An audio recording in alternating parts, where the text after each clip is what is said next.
નમસ્તે વિદ્યાર્થી મિત્રો, ધોરણ 8 સામાજિક વિજ્ઞાન આપણે પ્રકરણ 7 ની શરૂઆત કરી દીધી. આબોહવાકીય ફેરફાર એટલે કે આબોહવાની અંદર શા માટે ફેરફાર થઈ રહ્યો છે. આજે આપણે જોઈએ તો આજે વિશ્વની અંદર એક જ પ્રશ્ન છે કે આબોહવાની અંદર થતો ફેરફાર, જેની અંદર તાપમાન વધવું, વરસાદની અનિશ્ચિતતા, ઠંડીનું પ્રમાણ ઘટવું, ઋતુઓની અંદર બદલાવ, આ ઘણા બધા આબોહવાકીય ફેરફારો થઈ રહ્યા છે. તો હવે આજના પ્રશ્નને આપણે શરૂઆત કરીએ. તો પહેલો પ્રશ્ન છે બદલાતી આબોહવા. બરાબર છે, એટલે કે કેવા પ્રકારની આબોહવાની અંદર બદલાવ આવી રહ્યો છે. તો પહેલો પ્રશ્ન આપણે જોઈએ, ગ્લોબલ વોર્મિંગ એટલે શું. આ પ્રશ્ન પરીક્ષા માટે મોસ્ટ આઈપી છે કે ગ્લોબલ વોર્મિંગ એટલે શું. બરાબર છે, જે 2 ગુણમાં પરીક્ષામાં પૂછાતો હોય છે કે ગ્લોબલ વોર્મિંગ એટલે શું. તો આપણે જોઈએ તો ગ્લોબલ વોર્મિંગ એટલે પૃથ્વીના વાતાવરણને ગરમ કરનારી ગ્રીનહાઉસ ઇફેક્ટ. તો ગ્લોબલ વોર્મિંગ એટલે કે પૃથ્વીનું જે વાતાવરણ જે છે એ વાતાવરણને ગરમ કરનારી ગ્રીનહાઉસ ઇફેક્ટ.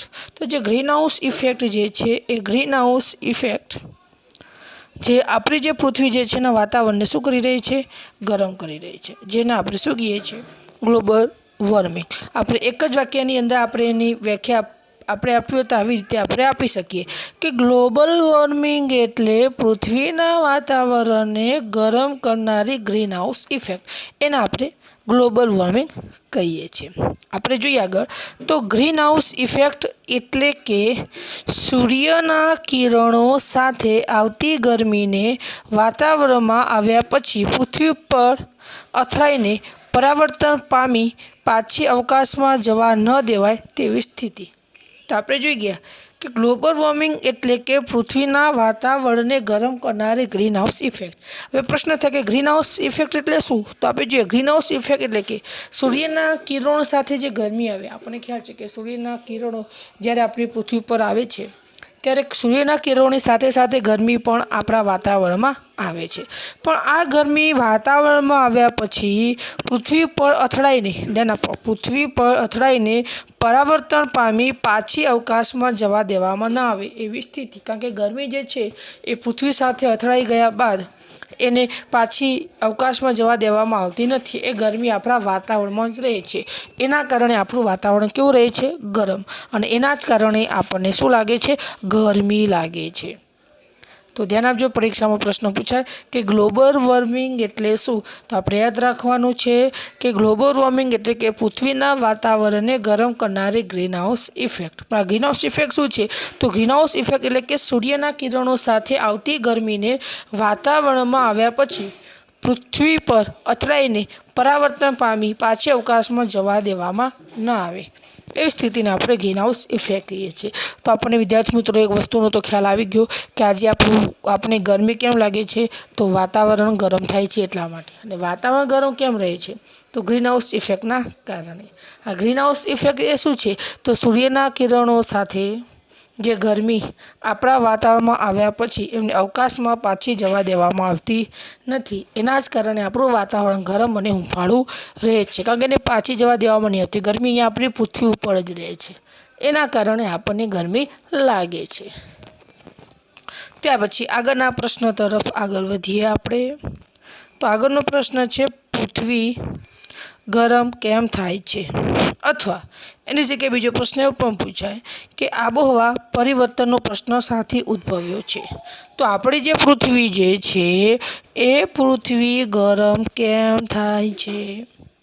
અથવા આબોહવા પરિવર્તનનો પ્રશ્ન સાથે ઉદ્ભવ પામે, એટલે કે આબોહવા જે છે આબોહવામાં પરિવર્તન કેમ આવવા લાગ્યું એના વિશે આપણે જોઈએ.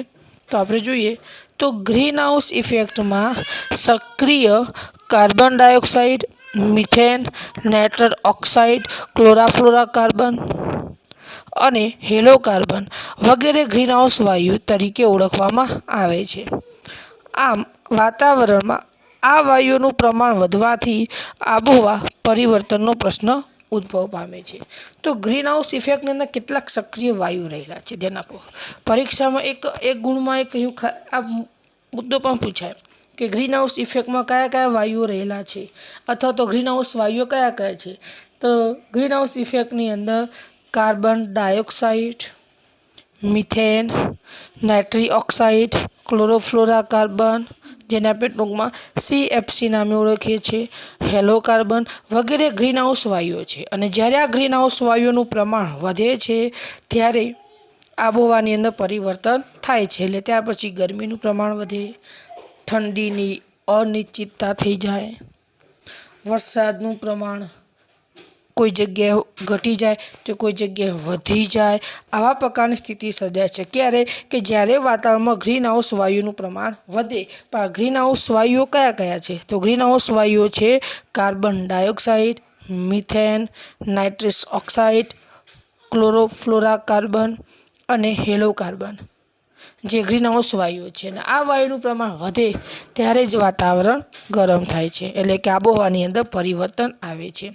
આ વાયુઓ જે છે ને, આ વાયુઓ પ્રદૂષણ વધુમાં વધુ ફેલાય ત્યારે આ વાયુઓ ઉદ્ભવ પામે છે.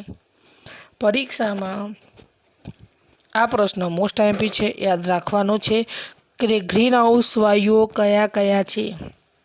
ગ્રીન હાઉસ એટલે કે ગ્રીન હાઉસ ઇફેક્ટના વાયુઓ, એટલે કે એને ગ્રીન હાઉસ વાયુ તરીકે ઓળખીએ છીએ. પરીક્ષામાં મોસ્ટ આઈએમપી છે આ ગ્રીન હાઉસ વાયુઓ કયા કયા છે.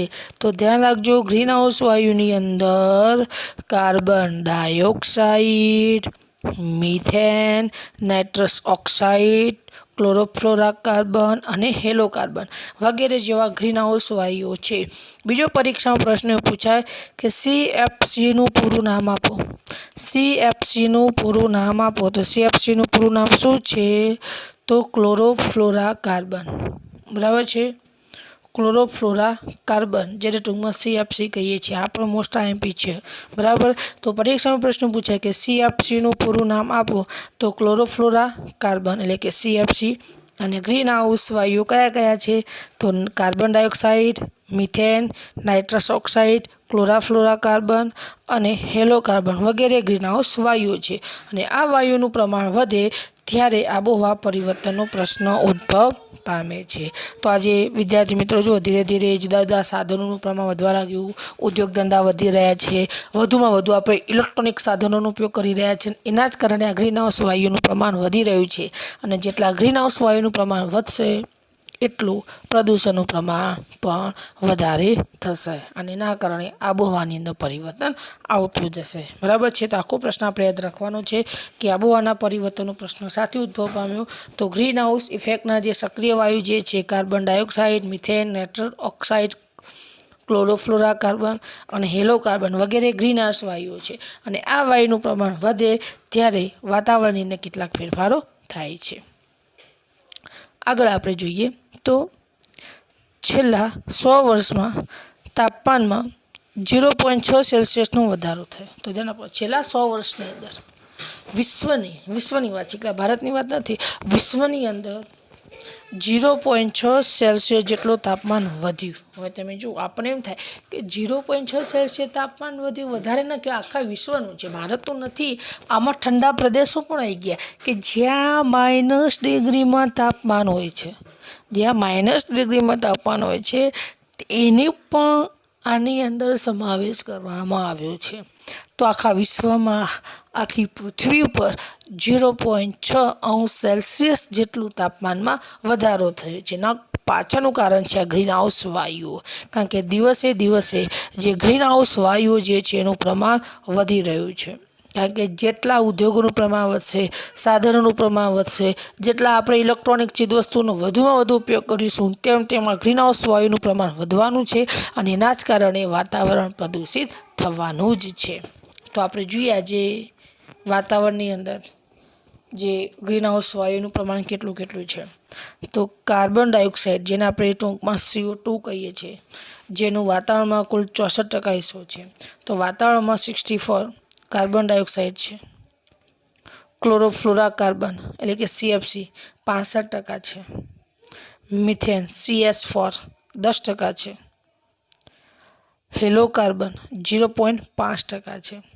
તો ઉપરથી કહી શકીએ છીએ કે જે વાયુઓ જે છે ગ્રીન હાઉસ વાયુઓ એનું પ્રમાણ આપણે જોઈએ તો કાર્બન ડાયોક્સાઇડનો હિસ્સો 64%, ક્લોરાફ્લોરાકાર્બન 65%, મિથેન 10%, હેલોકાર્બન 0.5%.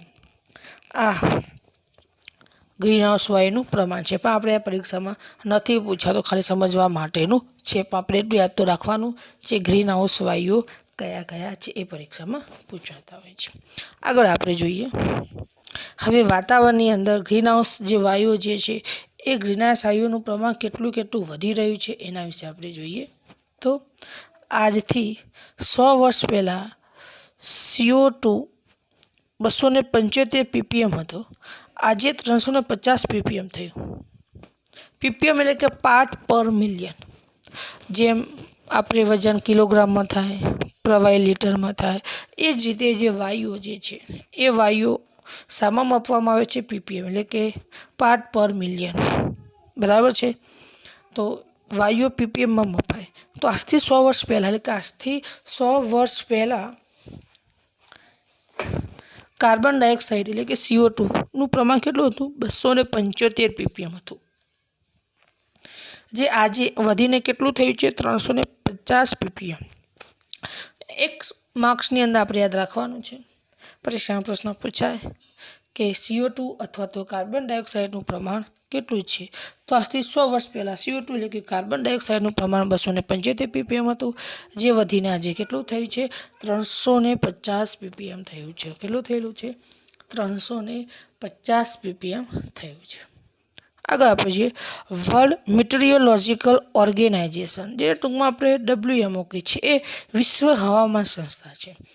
તો આજે વિશ્વની અંદર હવામાનમાં કયા ફેરફાર થયા, પ્રદૂષણનું પ્રમાણ કેટલું છે, જુદા જુદા વાયુઓનું પ્રમાણ કેટલું છે, કયા વાયુનું પ્રમાણ ઘટ્યું વધ્યું, આ બધું ધ્યાન રાખવાનું કામ આજે વર્લ્ડ મીટરીઓલોજીકલ ઓર્ગેનાઇઝેશન નામની સંસ્થા કરી રહી છે, જેને ટૂંકમાં આપણે WMO કરીએ છીએ. પરીક્ષાની અંદર આ એક ગુણમાં પરીક્ષામાં પૂછાય કે વિશ્વ હવામાન સંસ્થા કઈ છે? ધ્યાન રાખજો વિદ્યાર્થી મિત્રો, વિશ્વ હવામાન સંસ્થા કઈ છે? તો વર્લ્ડ મીટરીઓલોજીકલ ઓર્ગેનાઇઝેશન એ વિશ્વ હવામાન સંસ્થા છે, કે આખા વિશ્વનું, આખી પૃથ્વીનું હવામાનનું ધ્યાન રાખે છે. હવામાં પ્રદૂષણનું પ્રમાણ કેટલું વધ્યું, કયા વાયુઓનું પ્રમાણ કેટલું છે, બધી માહિતી આ જે વર્લ્ડ મીટરીઓલોજીકલ ઓર્ગેનાઇઝેશન નામની જે સંસ્થા છે એ ધ્યાન રાખી રહી છે. તો એ ગુણ યાદ રાખજો, વિશ્વ હવામાન સંસ્થા કઈ છે? તો વર્લ્ડ મીટરીઓલોજીકલ ઓર્ગેનાઇઝેશન. આગળ આપણે જોઈએ, આ સંસ્થા જણાવે છે કે 1850થી આજ સુધી 2008ના વર્ષનું સમુદ્ર અને જમીન સપાટી પરનું સંયુક્ત તાપમાન 0.31° હતું. જેના તો જે વર્લ્ડ મીટરીઓલોજીકલ જે ઓર્ગેનાઇઝેશન નામની જે સંસ્થા તેવું કહે છે કે ઈસવીસન 1850 કઈ સાલ? ઈસવીસન 1850થી આજ દિન સુધી એટલે કે 2008 સુધીના વર્ષનું સમુદ્ર અને જમીન એટલે કે સમુદ્રનું અને જમીનનું સંયુક્ત તાપમાન એટલે કે એવરેજમાં તાપમાન કેટલું હતું? 0.31°. બરાબર છે? પણ ક્યારથી? 1850થી તે આજ દિન સુધી એટલે કે 2008 સુધી સમુદ્ર અને જમીન સપાટીનું તાપમાન 0.31° હતું.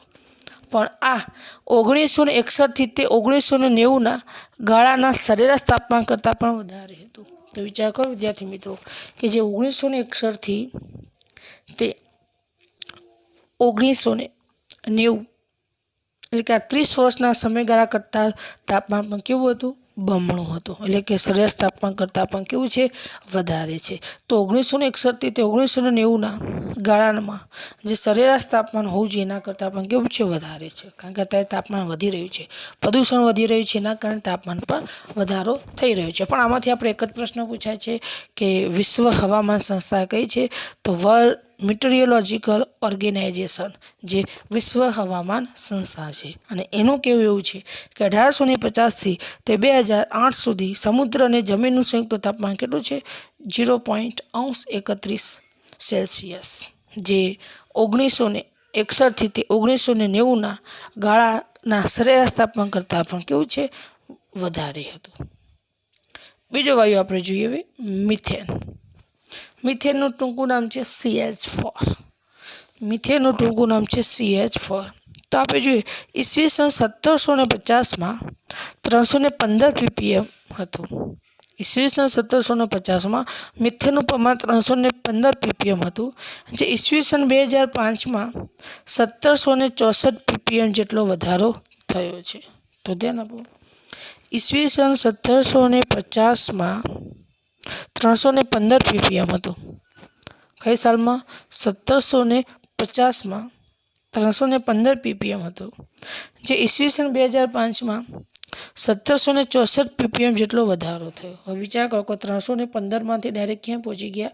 1764 ppm. અને મિથેન વાયુનું પ્રમાણ વધે એટલે આબોહવાની અંદર પરિવર્તન થાય, કારણ કે મિથેન એ પ્રદૂષણ ફેલાવે છે. તો આજે મિથેનનું પ્રમાણ વધી રહ્યું છે. તો યાદ રાખજો, ઈસવીસન 1750માં મિથેનનું પ્રમાણ 315 ppm હતું, અને આજે ઈસવીસન 2005માં વધીને કેટલું થયું? 1764 ppm જેટલો વધારો થયો. એને એક ઉદાહરણ આપ્યું જોઈએ કે મિથેન વાયુ સૌથી વધુ ક્યાંથી ઉત્પન્ન થઈ રહ્યો છે? તો જે પશુઓના ઉચ્છવાસ અને ચયાપચયની ક્રિયા. તો જે પશુઓ જે શ્વાસોશ્વાસની જે ક્રિયા કરી રહી છે, જે પશુઓની અંદર જે ચયાપચયની પ્રક્રિયા થઈ રહી છે, એમાંથી 14 કરોડ ટન મિથેન વાયુ ઉદ્ભવ પામે છે. વિચાર કરો, પશુઓ જે શ્વાસોશ્વાસની જે પ્રક્રિયા કરી રહ્યા છે, ઉચ્ચ શ્વાસ લઈ રહ્યા છે, એમાંથી 14 કરોડ ટન મિથેન વાયુ ઉદ્ભવ થઈ રહ્યો છે. ત્યાર પછી ખેડૂતો જ્યારે ડાંગરની ખેતી કરે ત્યારે ડાંગરની ખેતીમાંથી 15 કરોડ ટન મિથેન વાયુ ઉદ્ભવ થઈ રહ્યો છે. જ્યારે ખેડૂતો ડાંગર એટલે કે ચોખા, ડાંગરની ખેતીમાંથી 15 કરોડ ટન મિથેન વાયુ ઉદ્ભવ પામે છે. જ્યારે સેન્દ્રિય કચરો સડવાથી, કોઈ જગ્યાએ કચરો એકઠો કર્યો અને કચરો સડી જાય, એમાંથી 7 કરોડ ટન મિથેન વાયુ ઉદ્ભવ થાય છે. હવે તમે કલ્પના કરો કે મિથેન વાયુ કેટલો બધો ઉદ્ભવ થઈ રહ્યો છે. એટલા માટે 1750માં 315 જ ppm હતો, જ્યારે 2005માં વધીને કેટલો થયો? 1764 ppm જેટલો વધારો થયો છે. એનું કારણ છે કે પશુઓના ઉચ્છ્વાસ અને જે ચયાપચયની ક્રિયા જે થાય છે, કારણ કે પશુનું પ્રમાણ દિવસે દિવસે વધતું જાય છે, અને એના જે શ્વાસોશ્વાસ ચયાપચયની જે ક્રિયા થાય છે, એમાંથી જ 14 કરોડ ટન મિથેન વાયુ ઉદ્ભવ પામે છે. ખેડૂતો ડાંગરની ખેતી કરે એમાંથી 15 કરોડ ટન ડાંગર ઉદ્ભવ પામે છે, 15 કરોડ ટન મિથેન વાયુ ઉદ્ભવ પામે છે. તો ડાંગરની ખેતીમાંથી 15 કરોડ ટન મિથેન, સેન્દ્રિય કચરો સડવાથી 7 કરોડ ટન. ખાલી જગ્યામાં આપણે આ એક માર્ક્સમાં, આ પણ આપણે એક માર્ક્સમાં યાદ રાખવાનું છે. પરીક્ષા પ્રશ્ન પૂછાય, ડાંગરની ખેતીમાંથી કેટલો મિથેન વાયુ ઉદ્ભવ પામે છે? તો જવાબમાં શું આવશે? 15 કરોડ ટન મિથેન વાયુ ડાંગરની ખેતી કરવાથી ઉદ્ભવ પામે છે.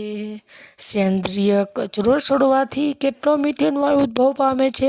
તો સેન્દ્રિય કચરો સડવાથી 7 કરોડ ટન, અને પશુઓના ઉચ્છવાસ અને ચયાપચયની ક્રિયાથી કેટલો મિથેન વાયુ ઉદ્ભવ પામે છે? તો 14 કરોડ ટન. બરાબર છે?